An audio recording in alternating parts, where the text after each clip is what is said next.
this is all a game to them. I guess they're trying to buy the public's respect. They're trying to buy a good PR through, networking and creating these opportunities to collect trophies for their mantle. But I think the public sees through these individuals.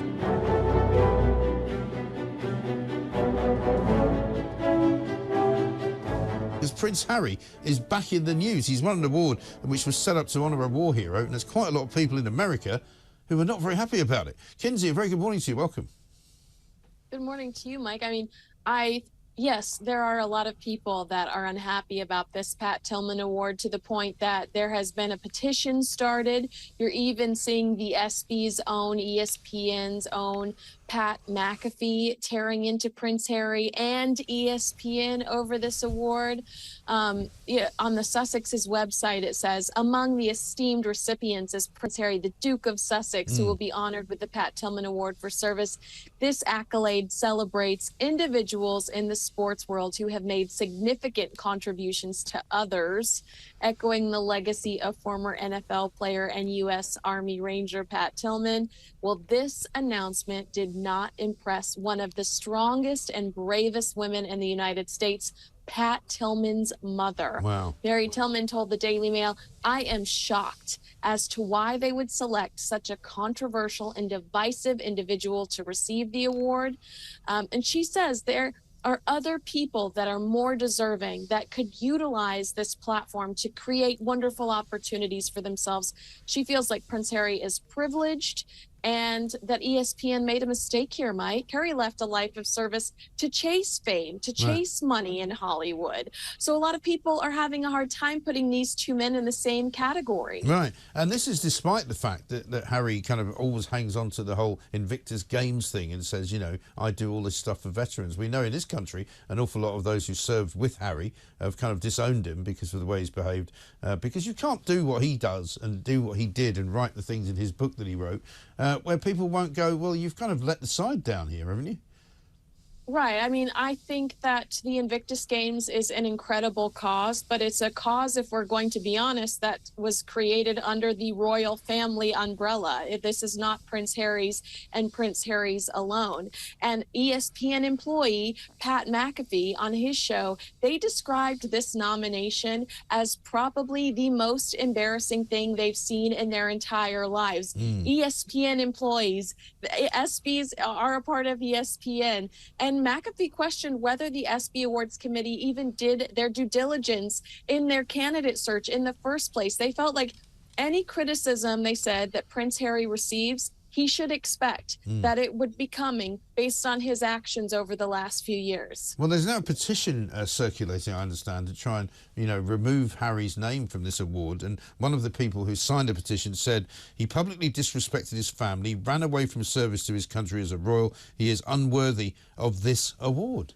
I mean, you can't really put it more clearly than that, can you? I mean, I completely agree with that individual. I honestly see Prince Harry and Meghan Markle accepting more trophies for awards that I don't understand what they're for than this life of service that they promised us. The Pat Tillman Award is for unsung heroes who work in the field of veterans.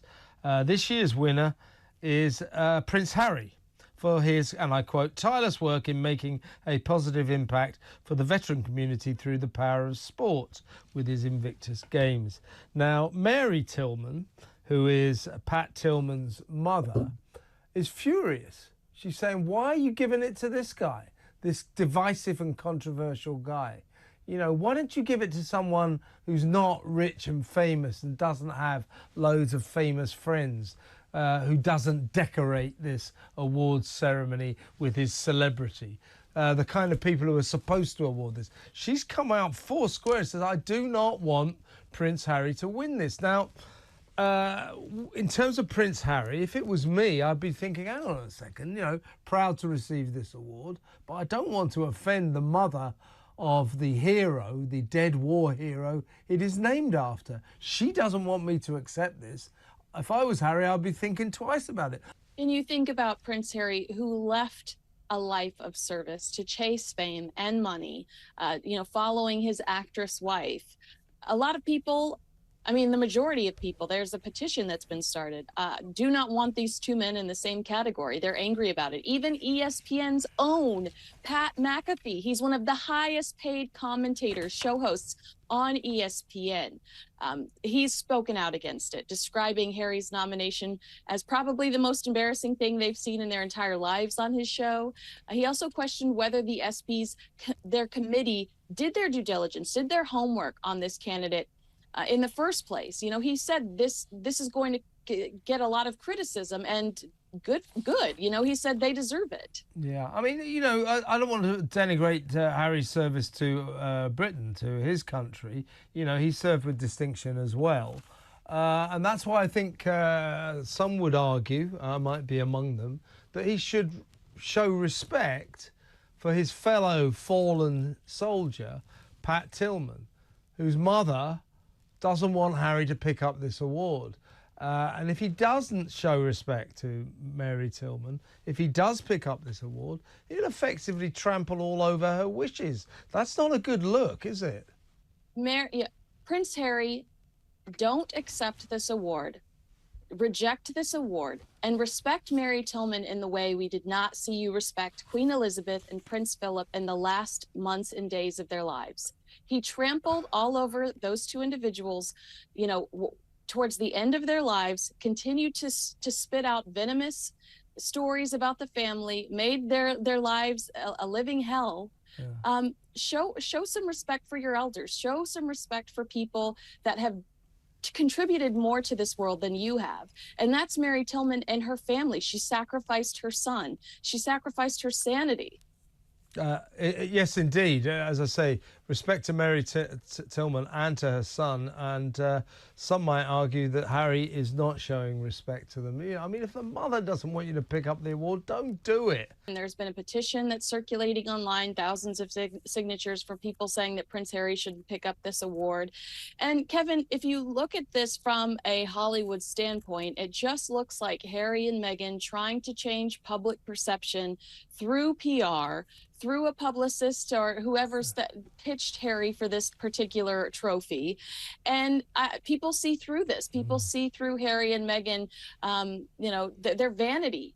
All of this is vanity, because how many trophies has Prince William picked up in the last 4 years? And I can count on both of my hands how often I've seen Prince Harry out and about for charity since in the last 6 months. I can't when it comes to Prince William. Prince William puts himself out there and does far more than Prince Harry does, and his trophy shelf is pretty bare. They've given it to Harry, probably to get the publicity, probably to sell the seats, probably to generate money, but it's upset a lot of the veterans in the States, probably quite rightly, because, really Harry, he served his time as a helicopter pilot in Afghanistan. He was number 2 in the Apache.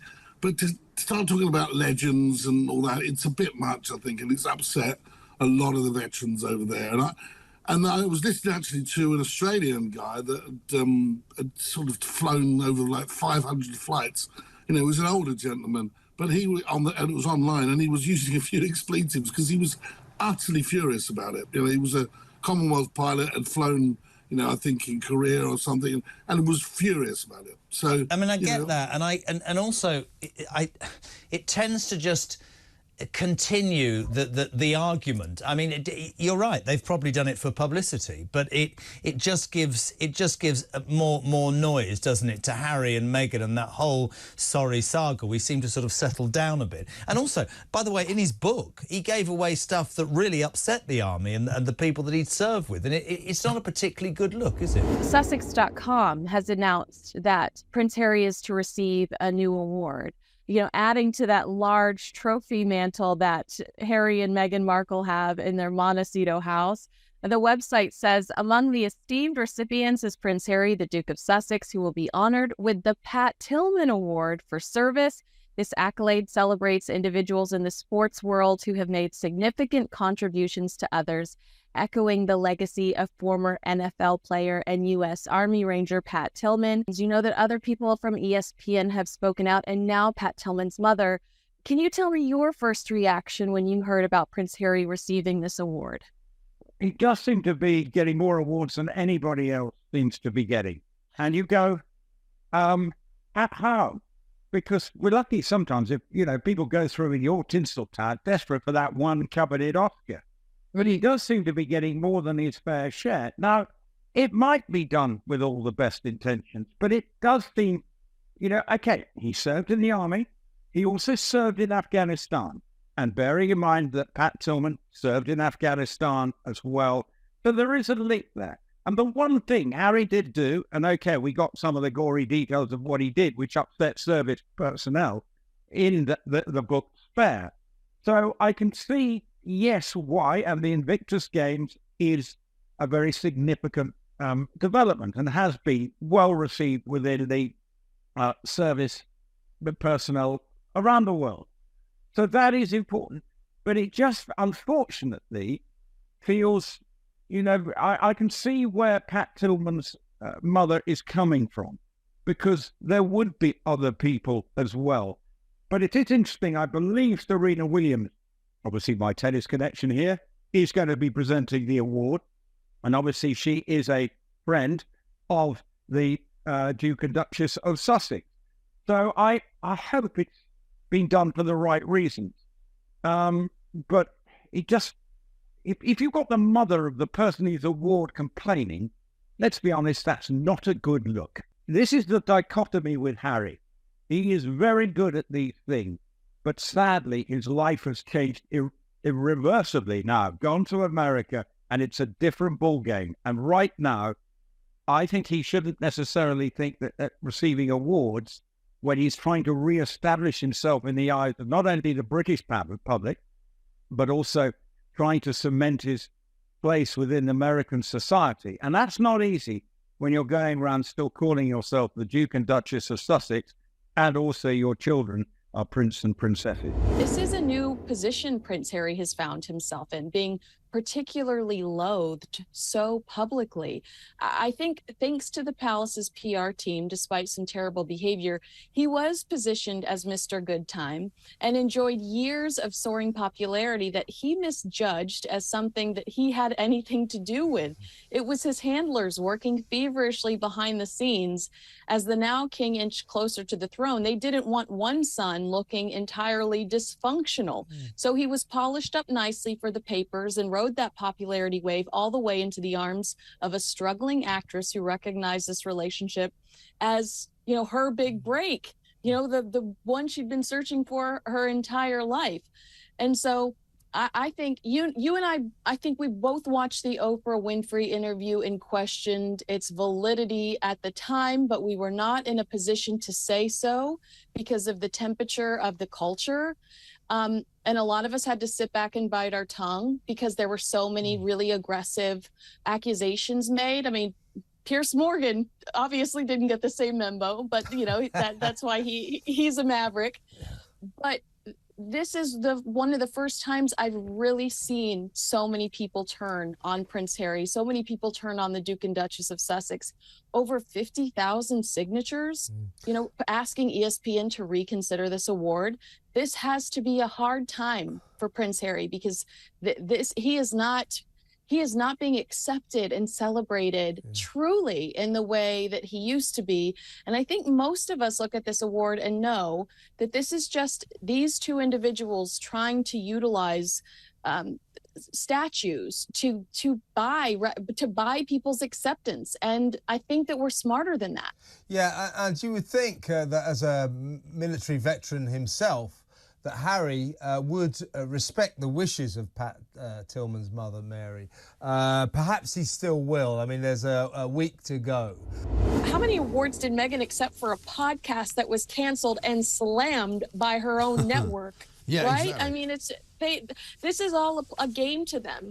I guess they're trying to buy the public's respect. They're trying to buy good PR through, networking and creating these opportunities to collect trophies for their mantle. But I think the public sees through these individuals. Oh, I think so. And I think that's absolutely clear that they've kind of fallen from grace. I don't know whether you would agree that they don't get invited to the kind of the big parties. When the Oscars were on, they didn't get invited to that. You know, the same with the Grammys. You know, they're not really A-listers anymore, are they?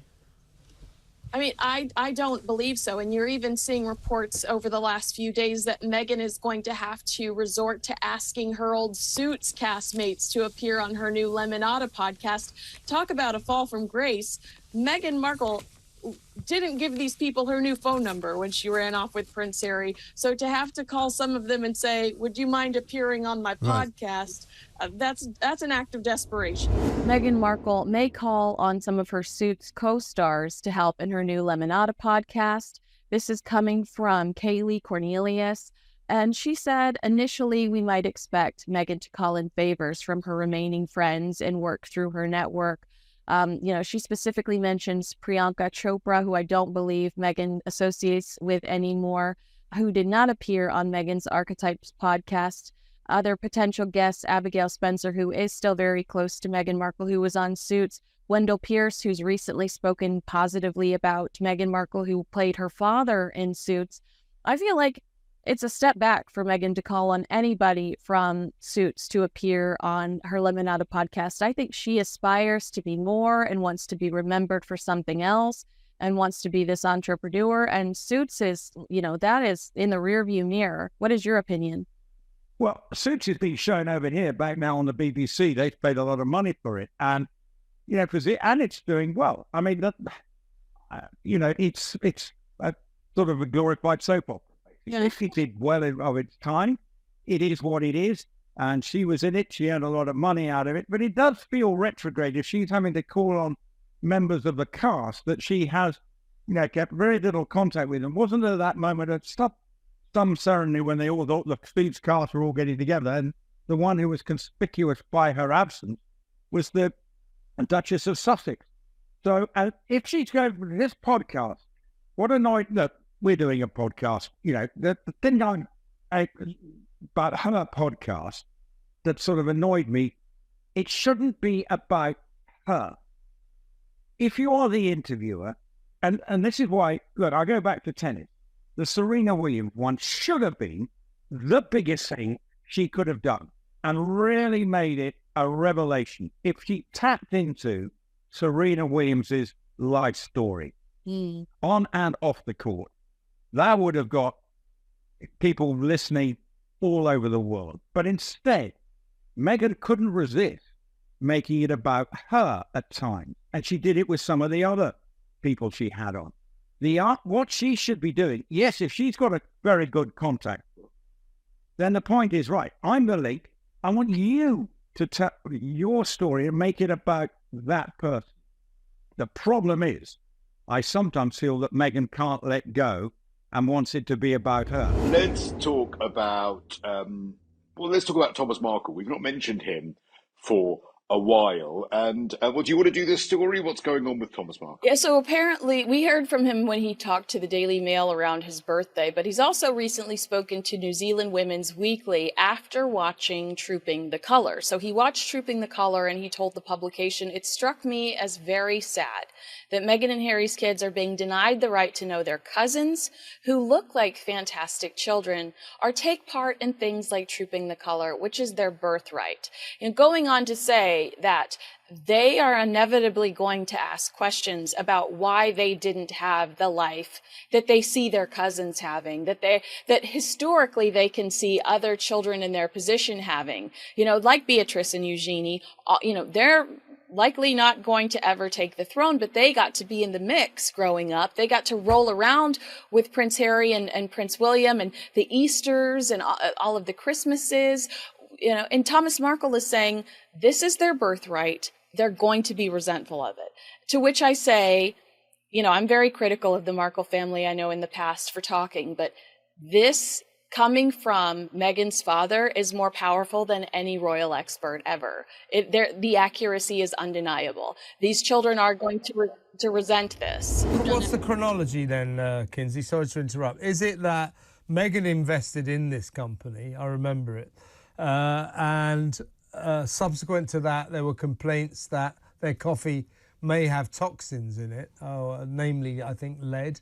And that investigation is being carried out. Have they passed that investigation? What's the score? Well, the legal threat has been removed, and so the Daily Mail is trying to figure out were the toxic chemicals removed, or did they ever exist? Because both parties suspiciously agreed to keep the reason that it's been removed confidential. It's just another I guess, embarrassing moment for Meghan Markle, who just can't seem to catch a break. Now we're seeing that people are challenging clever brands, and this is a wellness brand. She is trying to pursue the wellness world right now with the launch of American Riviera Orchard, and all eyeballs are on her. As they always are. Serves her right, though. Rosé is actually going to be the first product she launches. Christo, when is she going to launch anything? When is anything coming? Why this couple hypes up so much, and the only thing they manage to do is accept trophies? Yeah, I mean, of course, you know, we've seen Chateau Mirabelle from Brad and Angelina when it came to their rosé. I prefer Chateau Mirabeau, which is a beautiful rosé that we have. That was what you and I were drinking that day when you drank me under the table in the Ivy in London. I think Meghan's rosé is going to be called Chateau My Family. I think that is now.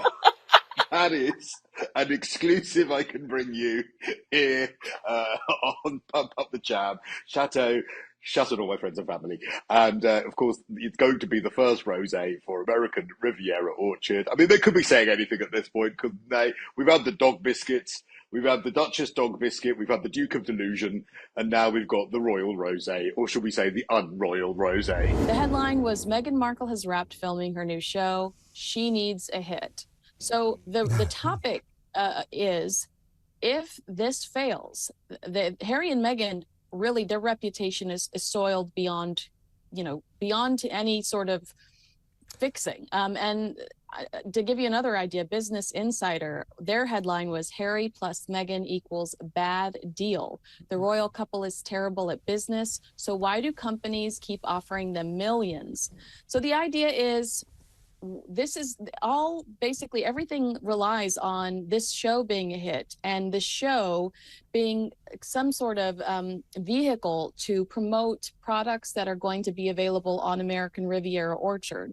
And if this show doesn't do well, if the polo show doesn't do well, which let's be honest, or if they please not the polo show, the world's worst sport. Harry's apparently, I don't know if he's started it, he certainly hasn't finished it like Meghan's finished her cooking show, but he's supposed to be making a Netflix series about chinless wonders riding around on horses, hitting a ball with a mallet or something. It's a useless sport. All they do is fall off their horses. So he's going to make a series about that. Who cares? Allegedly. Right. But to go back to these fail, then they lose their Netflix deal. And Kevin, that's their main source of income. That is such a significant source of their income. What do they do if they lose this relationship with Netflix? Because we know Lemonada isn't paying Spotify numbers. And have they ruined their reputation with their behavior? You think about the Kensington Palace bully report. You think about the revolving door of Archwell employees since they've moved to the States. Who is going to cut these guys a check beyond Netflix? It's a real concern for them. I think it might be time for Prince Andrew, the Duke of York, to wake up and smell the coffee, insofar as we've followed for a long time the story of how King Charles wants to kick him out of his massive digs, his massive rented home in Windsor Great Park near Windsor Castle. It's called the Royal Lodge. I mean, it's big enough for 20 people to live in as opposed to one person. Fergie shares it sometimes because they have this weird non-marriage where they still seem to share the same roof, but they're not married. But basically, he's rattling around in this enormous house. And we know for a long time Charles has been wanting to get him out. Partly because the place needs repairs, but partly now we learn he wants to get Andrew out because he figures he can rent the place out for £1 million a year. Now, if that's the case, surely Andrew should be packing his bags and looking for somewhere else, because the King has offered him Frogmore Cottage, where Harry and Meghan used to live. Lovely place that they did up at great expense. 2.4 million quid, I seem to remember. Why doesn't he move into that? I think right now it's ego. It's the idea of losing something that was promised to him. He's on this 30-year lease, and he's told friends, according to the Daily Beast, that his ultimate objective is to leave that space to his daughters. But there is a threat of cutting him off financially. And, you know, the King really feels like the Royal Lodge would be managed better under the Crown Estate. Financially, it would be better for all parties involved. And you know, Frogmore Cottage is a great alternative. It's a blessing. You know, Prince Andrew has embarrassed this family, guilt by association. And I think that Frogmore Cottage is not the worst option in the world, but he really has dug his heels in because he feels like this is he's entitled to this venue, and I don't think he's going to win in the end. This tug of war. Yeah, it's become like a tokenistic field of conflict between Andrew and Charles. People say it's like code for the fact that Andrew does not like it, that King Charles has exiled him into obscurity, really, and saying you can never have a frontline role in the royal family ever again. You're out, you're gone, you're finished. You've lost all your charities, you've lost all your ceremonial regiment colonelships and all that sort of stuff. He's lost everything. And Andrew doesn't like it. There are whispers that organizers are hopeful that the Princess of Wales might appear. They say that this is one of the most anticipated appearances when it comes to the Princess of Wales every year. And in a new interview, All England Club chair, now is it Debbie Jevons? Is that her name? Debbie Jevons. She used to be a tennis player herself, but she is in charge chairperson at Wimbledon. And look, and I can tell you, the Princess of Wales is patron. She loves her tennis. And Duke of Kent was the long-standing patron, and his wife, Duchess of Kent. And they always used to present the trophies. Back in the day, there was famous pictures of Duchess of Kent consoling Jana Novotná when she blew a chance of victory. And she was left in tears, and there's lovely pictures of the Duchess of Kent doing that.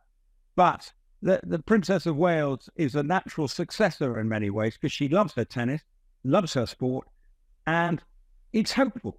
They put out a statement, look, they'll be talking to Kensington Palace because they will always to manage to see what happens.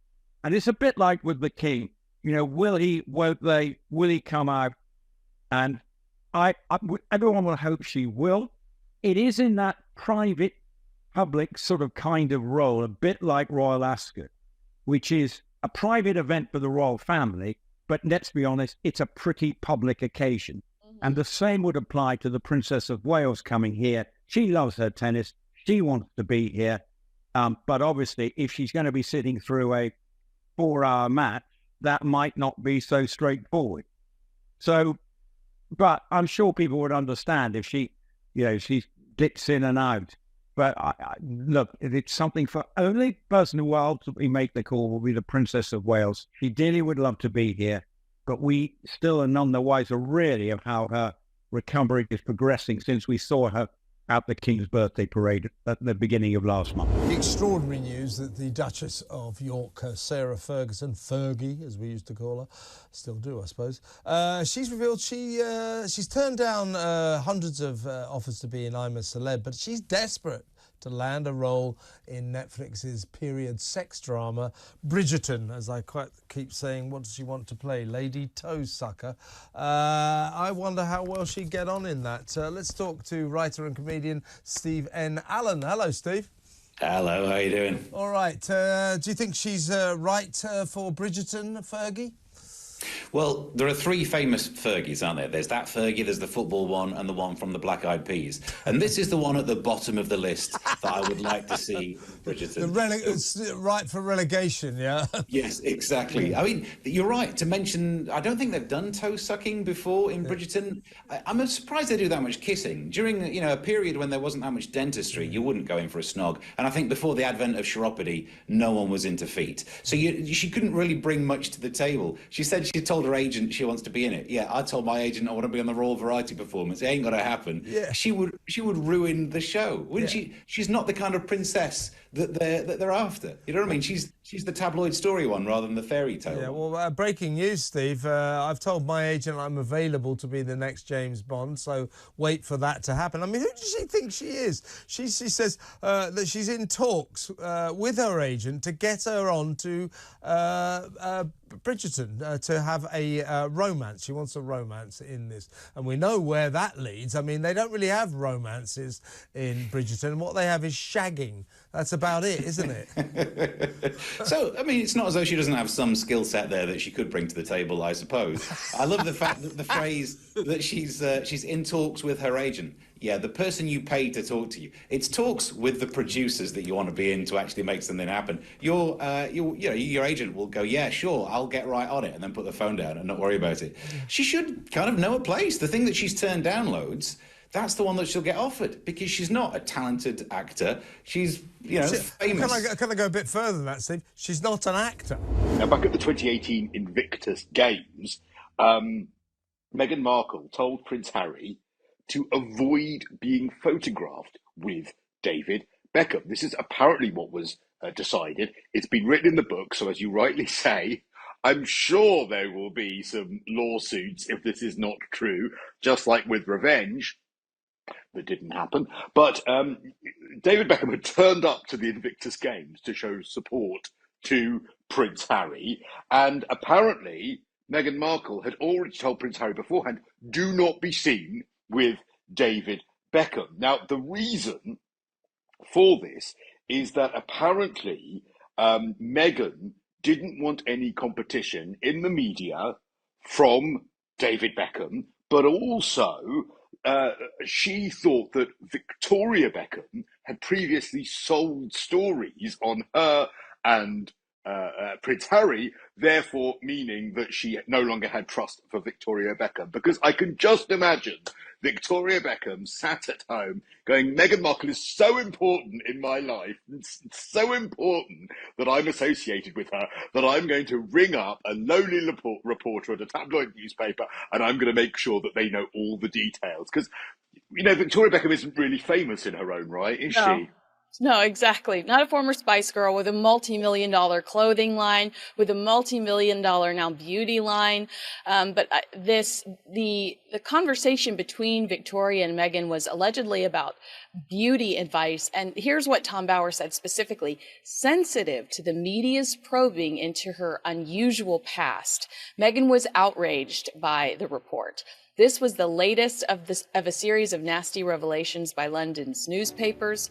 The author claimed Harry was once ordered again to complain to David Beckham about Victoria Beckham.